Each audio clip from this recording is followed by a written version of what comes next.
Wow.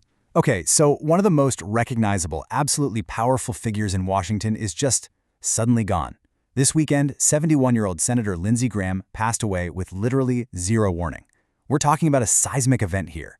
This doesn't just end a decades-long political career, it's a shockwave that fundamentally alters Washington's balance of power today. So, in this explainer, we're going to unpack exactly why this matters so intensely right this very minute. Because, look, this isn't just about losing a senator from South Carolina. We're looking at the immediate, real-world impact on what was already a remarkably fragile Senate majority. I mean, we're talking about a man who sat on the formidable Judiciary Committee and helped confirm 3 Supreme Court justices. And perhaps most urgently, we're looking at how this suddenly removes a key architect of American foreign policy right in the middle of an escalating war with Iran. Part 1. A sudden passing. The final 48 hours. Okay, let's dive into this and look at how incredibly fast this all unfolded. What's truly staggering here is just how active he was right up until those final hours. Like, on Friday, Senator Graham was literally standing in Kyiv, meeting face-to-face with President Zelenskyy. That was his 10th wartime visit to Ukraine, by the way, coming right off the heels of a NATO trip with Senator Dick Durbin. By Saturday, he was back home in D.C., actually scheduled to make his 64th appearance on Meet the Press the very next morning. Saturday night, he even spoke directly on the phone with President Trump, who later noted that, while Graham sounded tired, he seemed completely fine. And yet, just hours later, an ambulance was called to his home, and by early Sunday morning, his death was officially confirmed to the world. So, you're probably wondering, how does someone that active pass away so abruptly? Well, the D.C. Medical Examiner released a preliminary cause of death, an aortic dissection. Basically, in plain English, this is a tear in the body's largest artery, brought on by arteriosclerotic cardiovascular disease. Essentially, it's a hardening of the arteries over time, resulting in a terrifyingly sudden medical event. And the scary thing is, it can happen with little to no warning whatsoever, striking folks who don't appear visibly ill at all, to their staff, their colleagues, or their friends. Part 2. The man behind the politics. Decades in Washington. Now, to really grasp the massive political vacuum this leaves behind today, we kind of have to zoom out and look at the foundation of his influence. Graham's story is deeply rooted in South Carolina. Born in 1955 in the small town of Central, he actually grew up living behind his family's restaurant, liquor store, and pool hall.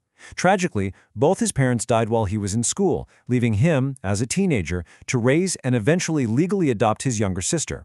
He went on to be the first in his family to attend college, spent 33 years in the Air Force Reserve, and South Carolina Air National Guard, and arrived in the House in 1995 before moving to the Senate in 2003. But his career also featured one of the most fascinating political evolutions in modern Washington history. Think back to the 2016 presidential primary. Graham was famously one of Donald Trump's harshest, most vocal critics, publicly questioning his fitness for office. Yet over the subsequent years, that dynamic completely flipped. He transformed into one of the president's closest allies, a frequent golfing partner, and his absolute primary backer on massive policy fronts, especially regarding Iran. And this reputation for being right in the thick of global affairs, totally well earned. Former CIA Director David Petraeus famously coined this nickname, the Three Amigos, for Graham and his close friends, the late Senators John McCain and Joe Lieberman.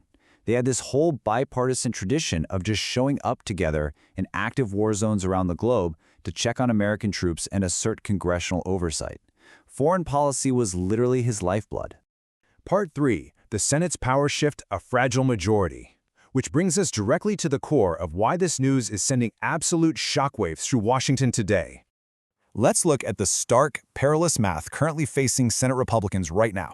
Their majority in the chamber was already incredibly razor-thin, like every single vote counts. But right now, Senator Mitch McConnell is hospitalized, missing votes due to a fall connected to childhood polio complications, alongside a battle with pneumonia. Now add the completely unexpected passing of Lindsey Graham, boom! Suddenly, Senate Republicans are dealing with 2 major absences simultaneously. It is an immediate, incredibly fragile power shift in a deeply divided chamber where literally every single seat dictates the legislative agenda. Part 4. Foreign policy and the balance. Escalations in Iran. And the ripple effects of this power shift? They don't just stop at the U.S. Capitol. They extend all the way to the Middle East. Senator Graham was arguably one of the loudest, most consistent voices pushing a hardline approach against Iran. Just 3 weeks ago on Face the Nation, he stated point-blank his doubts about diplomacy succeeding. And remember, he spent hours in direct conversation advising President Trump on this exact strategy. Right now, as we're seeing new strikes, new retaliations, and tension spreading to Kuwait and Jordan, well, Graham's empty seat essentially removes the president's most trusted foreign policy sounding board during what is undoubtedly the most dangerous phase of this active war. You can clearly see the magnitude of this loss reflected in the immediate global reactions pouring in today. President Trump ordered White House flags to half-staff, and Senate leadership, including Majority Leader John Thune, echoed the profound institutional loss. Back in his home state, South Carolina Governor Henry McMaster called him irreplaceable. And look at the international response. Israeli Prime Minister Benjamin Netanyahu called him one of their greatest friends, and Ukrainian President Zelenskyy, who, remember, had just met with him days prior about new sanctions on Russia, called him a true defender of freedom. I mean, this perfectly illustrates just how far his influence actually reached. Part 5. What happens next? Filling the vacancy. So, let's move forward and see how this builds, because the business of Washington and the math of the Senate demands a path forward. So what's the actual process for filling this massive vacancy? Under South Carolina state law, it's basically a two-step process.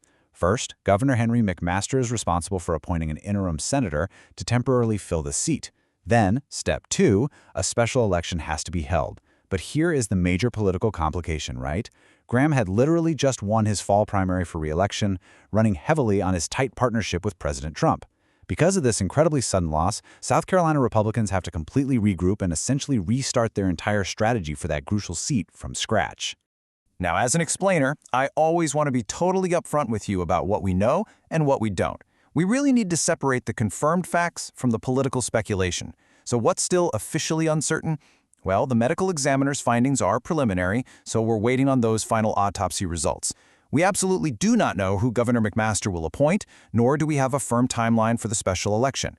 And perhaps most consequentially, while Graham's hawkish influence on Iran is super well documented, we can only speculate right now on exactly how his sudden absence will shift the administration's military and diplomatic strategy in the coming weeks. Which leaves us with this massive, really provocative question. Without one of its strongest, most experienced foreign policy voices in the room, how will this sudden, dramatic power shift alter the trajectory of the ongoing conflict with Iran? It's a question that global leaders and political strategists are scrambling to answer as we speak. We're going to be closely tracking the memorial proceedings in the Senate, the replacement process in South Carolina, and of course, the developing global fallout. Thank you so much for joining me for this explainer. If you want to keep learning and stay updated on how this critical situation develops, hit subscribe and I'll see you next time.